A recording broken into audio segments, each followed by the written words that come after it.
thanks to Happy Broccoli Games and Press Engine for the review code. What happens when you combine Paper Mario's character style with cute animals, a cozy atmosphere, and a detective story? Well, you get the two Duck Detective games. As you may have guessed from the footage on screen and the title of the series, in this game you are a duck who is a detective. Now specifically, this game is Duck Detective: The Ghost of Glamping. Just an FYI, that was not a mispronunciation of camping, that's the game's actual title. This game is a sequel to the beloved, well-loved, or the incredibly praised Duck Detective: The Secret Salami. This series sees the developers of Kraken Academy try their hand at a comedic detective-style game, to which they've done greatly. I never played Kraken Academy, but I've seen high praise for it over the years. The Ghost of Glamping came out earlier this year on Switch and PC, while I played through on Steam. A mobile port for the game is coming out later in November. That'll be available on both iOS and Android. Ghost of Glamping is brief, as it took me only 2 hours to reach the credits, with a moderate amount of guidance. While short, it is a really funny, and more importantly, charming time. So enjoyable that the time played will fly by. This was a world I wanted to spend a longer time in, despite not really having the time to put into it. For most games, 2 hours is far too short of a playtime. But for Duck Detective, the humor, quality, and price more than make up for the shorter runtime. This was an adventure or investigation I'm glad to have gone on or through. And if you choose to play, I think you'll enjoy it too. It's a cozy game with low stakes and low stress, with brilliant twists and turns, and so much more. Personally, I didn't play the first game in this series.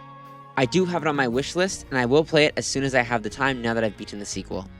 Outside of a few divorce jokes, and maybe some things I didn't notice, you don't really need to play the first game either, as Ghost of Glamping is pretty self-explanatory. You play a duck who, as a detective, investigates. There's a lot to love here. Like I said, it is charming, and the game is definitely a worthwhile experience. But what will the Duck Detective do, whose real name is Eugene McQuacklin? More accurately though, what is it that a player can do on this haunted campsite? Well, investigations of course, set to a jamming soundtrack, with some brilliant voice acting, Your precinct. Did they think you were cool? and a gripping story. But there was no going back now. The Ghost of Glamping doesn't ever wear its welcome. Before arriving at the haunted campsite, the Duck Detective will be in his room wallowing in pity from a breakup, snacking on bread when he shouldn't, and then bothered by his buddy Freddy Fredersen. From there, he is invited or forced to take a trip to haunted campgrounds, uncovering the identity of Freddy's secret girlfriend, among other more pressing detective work, ranging from finding a missing beaver yearling, breaking locks, snooping around, all to quickly reveal the mysteries of these haunted grounds. In Duck Detective, you can do 3 things per character: examine with a magnifying glass, view their intricacies and judge them, chat with them about the current happenings, or press them on something more specific. Then you can explore the camp and their lodgings. Some stay in an RV, another in a more lavish VIP site. Duck Detective and Freddy, meanwhile, are in a tent with missing camp chairs. After uncovering clues and pressing the various animals, you can then do deduction. Get it? Deduction? Yeah, the game also makes that joke. These are pretty easy. Regardless, I may have cheated on some. They take the form of fill-in-the-blank word puzzles, and require both a little intuition and attention on the player's part. Overall, it's pretty simple gameplay-wise. With those keywords for investigations and other puzzles, the Duck Detective can eventually figure out the situation. The charm of the game isn't the rather easy gameplay, but the way the gameplay gives the story a reason to twist and surprise while being hilarious. At times, I'd already cracked the case, but hadn't found the exact clue to place in the puzzle. Another time, I ended up slightly lost with what to do. There is guidance in the game, and hints if you're ever stuck on a puzzle. Thankfully, they don't ever give the exact answer, as they instead edge the player in the right direction, or the proper location to find the next clue. The Duck Detective is a funny guy. Looking at their personal information they never wanted anyone to see? The other characters in the game are pretty funny too.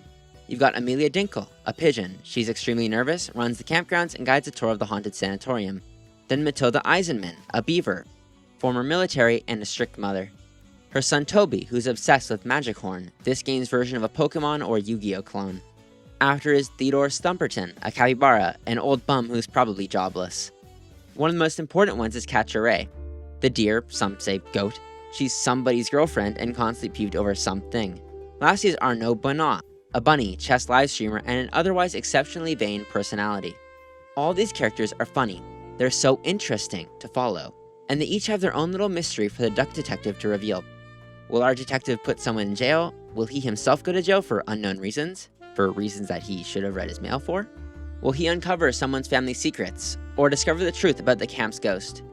Well, you gotta play to find out, and if any of this looked interesting, you definitely should. For a cheaper indie game with a shorter length, there are certainly worse ways to spend a tenner. With that said, thanks again to the developers at Happy Broccoli Games for the code. I eventually will have to get through the first game, as this one was very fun to play through. Thanks for watching the video. If you enjoyed it, leave a like and comment for the algorithm, and subscribe for more. I hope you have a great day, and click on the videos on screen now if you want to see more indie game coverage from me.